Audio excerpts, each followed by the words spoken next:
Hello everybody and welcome to another video. This video is about Mini Wargaming's up and coming tabletop wargame, Ravaged Star.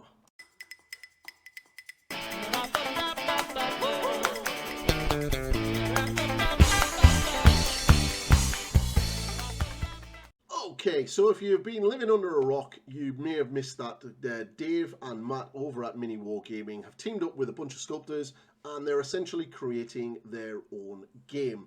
Now, the alpha rules are out and I'm going to kind of do this video as kind of like show that this is happening. And here on Gamefound, you can actually go over to the new campaign for the new kits. And then I'm going to give a little bit of my feedback personally on what I think of this. And what I think of the alpha rules, because I've had a good read of it, and yeah, we'll jump into that nearer to the end of the video. So right now you can follow this. I think there's it launches in 6 days. They've got some videos over on their website, over on their YouTube channel that you can actually have a look at.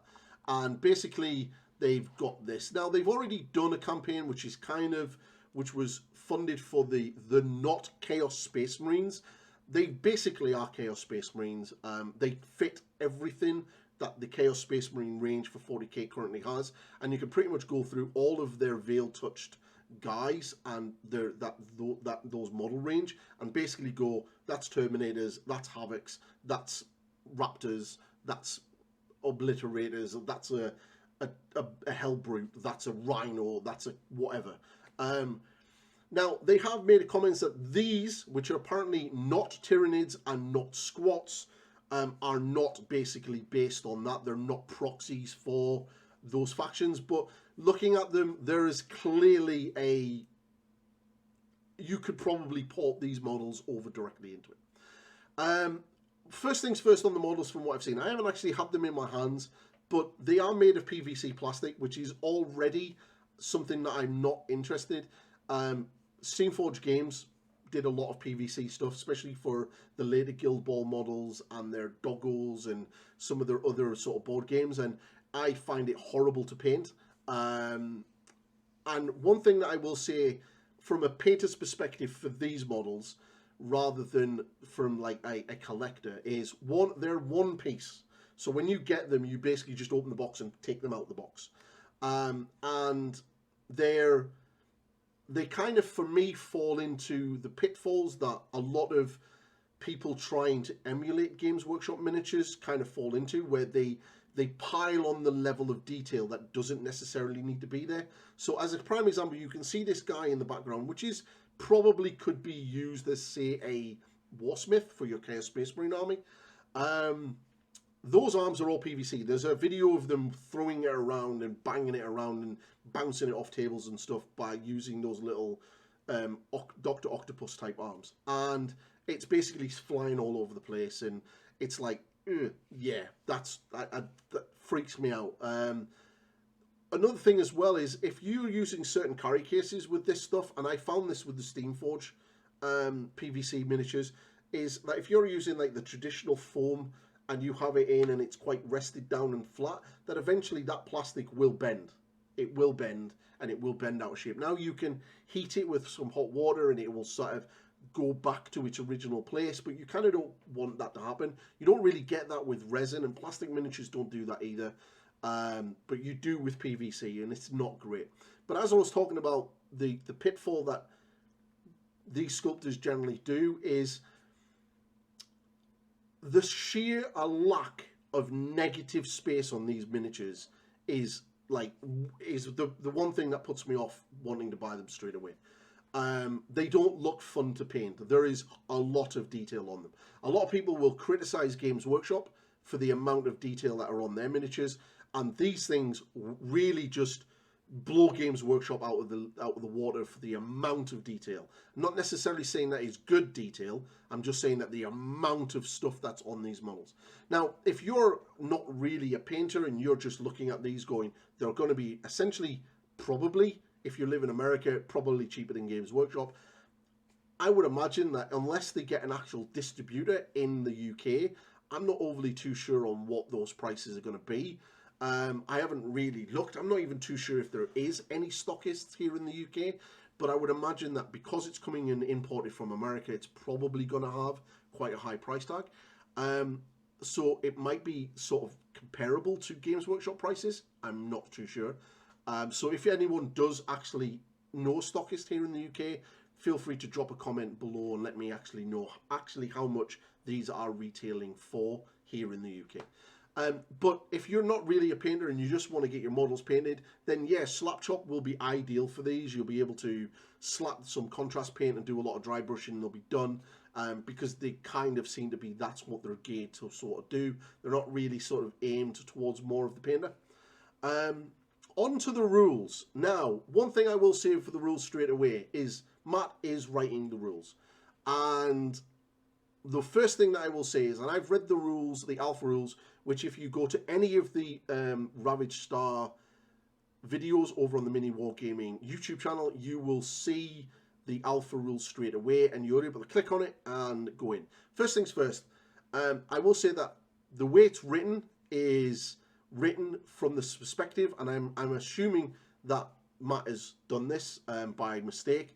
He's written it on the assumption that everybody who's going to be reading that document is already a wargamer, which is kind of a pitfall to fall into, because there are elements of that thing, of the actual core rules, that are not there, are not easy to find. Case in point, combat, and how combat actually works. Now you have to read multiple different sections to be able to actually work out what it is. It has a list of, I'm not really going to put them up because it's an alpha and you can go and get them yourself, but it basically has a list of the characteristics, but it doesn't tell you what those characteristics do. Now, basically, your characteristics are movement, accuracy, defense, and damage and AP. That's essentially it. And there's wounds there as well. Basically, think 10th edition 40k and a little bit of Age of Sigmar. Now, when I first read the rules, I was a little bit unsure how combat worked, because you have an accuracy, which is your roll to hit, and then you have a defense. Now, when I initially read it, I thought, so you roll to hit, you roll to your damage, and the AP makes that damage value easier for you to beat. And then you apply damage, and there's no save. That's not entirely what it is. You roll to hit, and then your opponent rolls their defense, and then the armor penetration will increase that number, and that is their save, and then you apply the damage. There are a lot of universal special rules which kind of change that. Kind of think 10th edition. One of the things that is definitely standing out is it seems to have the bolt action sort of activation, you go, I go, but then it also has the sort of Star Wars Legions type thing built into that, and a boost mechanic, which I believe comes from Crisis Protocol. The actual combat itself is basically 10th edition 40k. The layout for the units is basically 10th edition 40k. Coherency is basically Star Wars Legions. Engagement ranges is basically 10th edition 40k. And yeah, it's basically 10th edition 40k with a little cherry picked from other mechanics from a few other games. There's nothing in there that makes it stand out. Now, what I mean by that is, when you look at a miniatures game, and I'm speaking for someone who designed my own game, I'd spent many years doing it and went to the UK Games Expo in 2018 and 2019 and had a lot of people play and demo my game, and I was this close of having a publishing deal with Osprey, who do books like Burrow and Badgers and Ragnarok and stuff like that, until the partnership between myself and my partner fell apart and the game no longer went ahead. I'm not going to really get into details on that, just to safely say that one went one way, one of us went the other way, and the game sadly was the one that suffered. But one of the things that I will say is, regarding the rules, is the games need to have a USP, which what I mean is a universal selling point. And what I mean by that is, if you look at 40k and Age of Sigmar, their USPs are the IP. It is their universal selling point is the IP. It is Warhammer and the Warhammer brand. When you look at things like Star Wars Legion, Shatterpoint, Marvel Crisis Protocol, their USPs are essentially the IP that the game is built into. But when you look at things like Burrows and Badgers and Moonstone, their universal selling point is essentially the quirkiness of the rules. And so Moonstone as well is kind of like how the game works, and the actual little Moonstone tokens that you fight over and how you deploy them. That's its universal selling point. That's what makes that game stand out from the other skirmish games. This doesn't have a USP at all. It is basically a carbon copy of 10th edition with a few cherry-picked mechanics from other games, and it has its own miniatures. That's if I was looking to start playing this after reading the rules, I'm like, well, I might as well just continue playing 10th edition, like straight away. There are some obvious, and this is some general feedback. I'm not too sure if Matt or Dave watches this. If they do, they do. If they don't, they don't. But some of the general feedback I would have on the rules is right now, the way that the activations is laid out is a little bit iffy. One of the things that I've picked up straight away is it tells you how you pick your activations and you pull your tokens out, but then it goes straight into a quite convoluted set of rules for boosting those activations. And then at the very bottom, there's one sentence that basically tells you how many actions that model can have. That sentence about actions needs to be literally the third bullet point or the second bullet point, or even the first bullet point. Because that is the most important piece of information out of the activations. How many actions can my model do, period. Boosting is a mechanic that comes after the amount of actions. On the actions itself, so basically the way it works is you get an action, you activate your model, and then you can either do 2 single actions or 1 double action. A double action is something like a charge or a retreat or a double move, like an advance, like a run. Your single actions are things like your normal standard move, fighting in close combat. Now, all sounds really good, but you can aim, which is 1 action, and move, which is another action.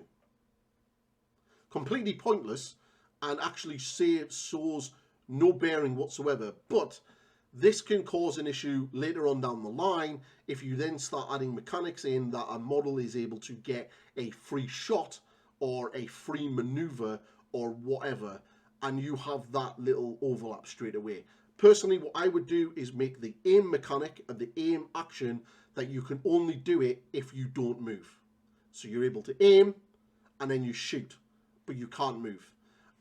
That's kind of tidies that up, and it kind of stops some junk. You can basically fight twice, because you can fight is 2 actions. You can fight and then fight again. Not too sure how that's going to work in regards to balance, because some combat units may be a little bit hard if they can actually fight twice. Case in point, look at things like Chosen in Age of Sigmar that can fight twice. Look at Gotrek, who can fight twice in a turn.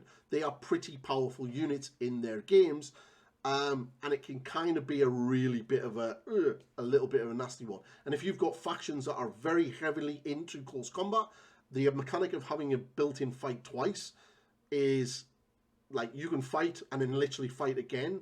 It's kind of like, yeah, okay. You do if you charge, and charge seems to be your movement plus half your movement or something, or whatever. There's no dice rules for charge. It's basically like, I'm not too sure is the pre-measuring. Is there any disadvantage for declaring a charge? And then, yeah, there's a lot of it. Another thing as well is saying that the stats are pretty much wacky right now, but then it's an alpha sort of rule test, so I kind of expect that. But one of my major concerns is that this is written by Mini Wargaming. And Mini Wargaming have a reputation of not following rules correctly. So I'm a little bit skeptical that they're going to be able to balance this in any meaningful way and actually deliver solid FAQs that fix problems in a core rule set without actually messing things up. Because they do have a reputation of playing battle reports and messing rules up all the time. I don't really watch many of the battle reports anymore because of that. So they might have got better now that they're only really focusing on Games Workshop games, and hopefully they are. But they did have a bad reputation of not actually doing the rules correctly, and now they're writing their rule set. Hopefully, over the development, this will do well, but we'll see. So yeah, this is Ravaged Star. It's a new skirmish game aimed at about the size of 1,000 points of 40k, apparently. If you like it, and I imagine that this is going to appeal to two audiences of people. One, the audience of people that are a little bit jaded with 10th edition 40k and want something a little bit different.